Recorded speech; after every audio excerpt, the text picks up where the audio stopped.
Ndugu mtazamaji, ninapenda kukualika katika channel yetu pendwa ya Je Wajua TV. Channel hii inaenda kujibu maswali mengi sana ambayo watu leo wanajiuliza. Kuna maswali ambayo wanajiuliza wengi. Na yawezekana mpendwa nawe ni miongoni mwa kujiuliza maswali mengi, lakini hayo maswali yanaenda kujibiwa katika channel yetu pendwa ambayo inajibu kupitia nini? Inajibu kupitia neno la Mungu ambayo ni Biblia takatifu. Hii Biblia ni kitabu kitakatifu cha Mungu ambacho hakuna swali ambalo halina majibu ndani yake. Hakuna swali.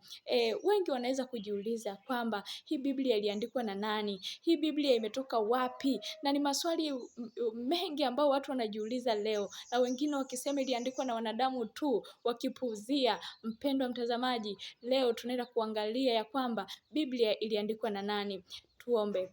Baba yetu mwema, asante kwa muda huu tena. Tunanyenyekea mbele zako, utufundishe neno lako kupitia maandiko yako matakatifu. Tunakushukuru kwa sababu upo pamoja nasi na uko tayari kutufundisha kupitia jina la mwanao Yesu Kristo. Amen. Basi tunaenda kuangalia ya kwamba hii Biblia ambayo tunaisema kwamba ni kitabu kitakatifu kimeandikwa na nani? Kimeandikwa na nani? Na wengi wanasema kimeandikwa na wanadamu, na wengi wanakichukulia kama ni kitabu cha stori za kubuni. Nataka nikuambie muda huu ya kwamba Biblia iliandikwa na wanadamu, lakini hao wanadamu walikuwa wakiongozwa na Roho Mtakatifu. Haya tunayapata wapi? Fungua pamoja nami Biblia yako ambayo inapatikana katika kitabu cha Petro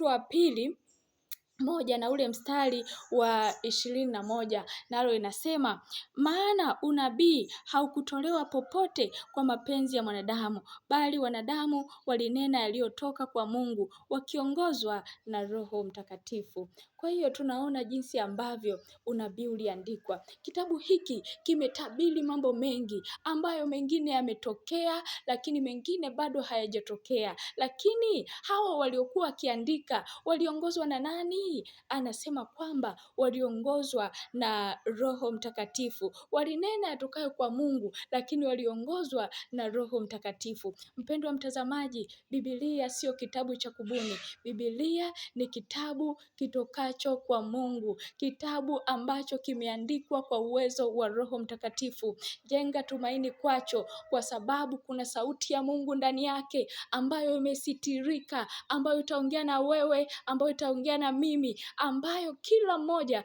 anajiona kupitia neno hili ambalo ni Biblia takatifu. Lakini hii Biblia, je, maneno haya yana uwezo gani kwetu? Yani yanatufanyaje? Twende katika kitabu cha Timotheo wa pili na ule mstari wa 16. Anasema kila andiko lenye pumzi ya Mungu lafaa kwa mafundisho na kwa kuwaonya watu makosa yao na kwa kuwaongoza na kwa kuadibisha katika haki. Tunaona jinsi ambavyo neno la Mungu linafanya kwetu. Linafanya kwetu. Kumbe neno la Mungu lina pumzi ya Mungu ndani yake. Kama liliandikwa kwa uwezo wa Roho Mtakatifu, basi pumzi ya Mungu iko ndani ya hicho kitabu. Na kama pumzi ya Mungu iko ndani ya hiki kitabu ambacho Biblia takatifu, basi anasema kina uwezo wa kutuonya makosa yetu na kutuadibisha katika haki. Tutembee katika haki. Kitabu hiki kinaweza kutufundisha hivyo pia. Na tunaweza tukatambua namna kinavyofanya, kwa sababu kwa nini? Kiliandikwa kwa uwezo wa Roho Mtakatifu na kina pumzi ya Mungu, alafu kinafaa kwa mafundisho. Kwa hiyo kitabu hiki ni kitabu kizuri kuliko vyote chini ya jua, ambacho ni kitabu ambacho kinafaa kwa mafundisho, kinafaa kufundisha familia yako nyumbani, kinafaa kujifunza wewe pia. Watu wengi leo hatusomi kabisa, na hata wale tunaotambua ya kwamba Biblia ni takatifu, Biblia Biblia imeandikwa kwa uwezo wa Roho Mtakatifu.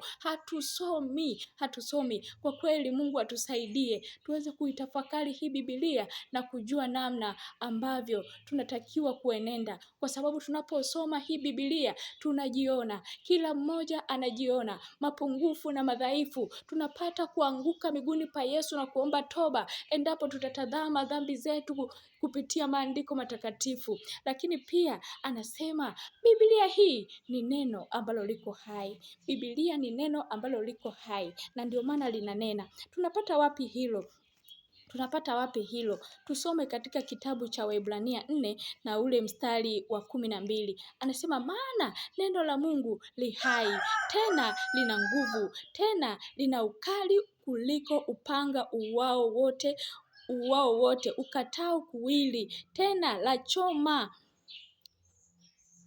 tena la choma, tena la choma hata kuzigawanya nafsi na roho na viungo na mafuta yaliyomo ndani yake, tena lijepesi kuyatambua mawazo na makusudi ya moyo.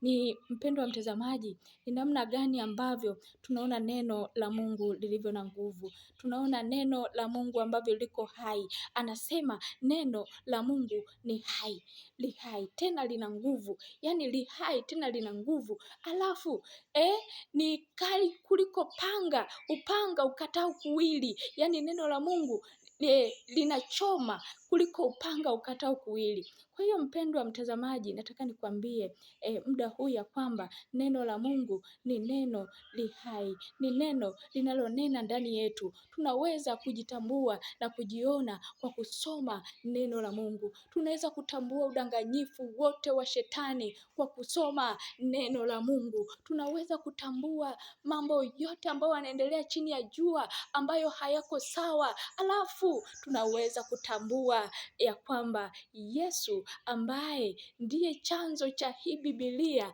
ambaye ni neno, ambaye atakuja katika huu ulimwengu na kutuchukua. Kwa hiyo usikae mbali na chaneli hii pendwa ya Je Wajua TV, kwani tutajua mambo mengi ambayo yamesitirika katika maandiko matakatifu, na tutajifunza zaidi na zaidi, na tutatambua nguvu ya Roho Mtakatifu ambayo iko ndani ya Roho Mtakatifu, ambayo inatakiwa iwe ndani yetu pia, na ndiyo atuongoze katika kutafakari maneno yako. Karibu sana mpendwa katika channel yetu ya Je Wajua TV. Ninakualika sasa, usisahau kusubscribe, lakini kushare, kulike na kucomment. Karibu sana na Mungu aweze kukubariki. Tuombe. Baba yetu uliye mwema, ninakushukuru sana kwa muda huu, kwa sababu umenena nasi. Tumeweza kutambua neno lako halikuandikwa na wanadamu kwa hadithi, lakini tumetambua ya kwamba liliandikwa na Roho Mtakatifu. Tunamuomba huyo Roho Mtakatifu akakae kwetu na kutufundisha zaidi, nasi tukayajue maneno yako zaidi. Tunanyenyekea kwako kupitia jina la mwanao Yesu Kristo. Amina.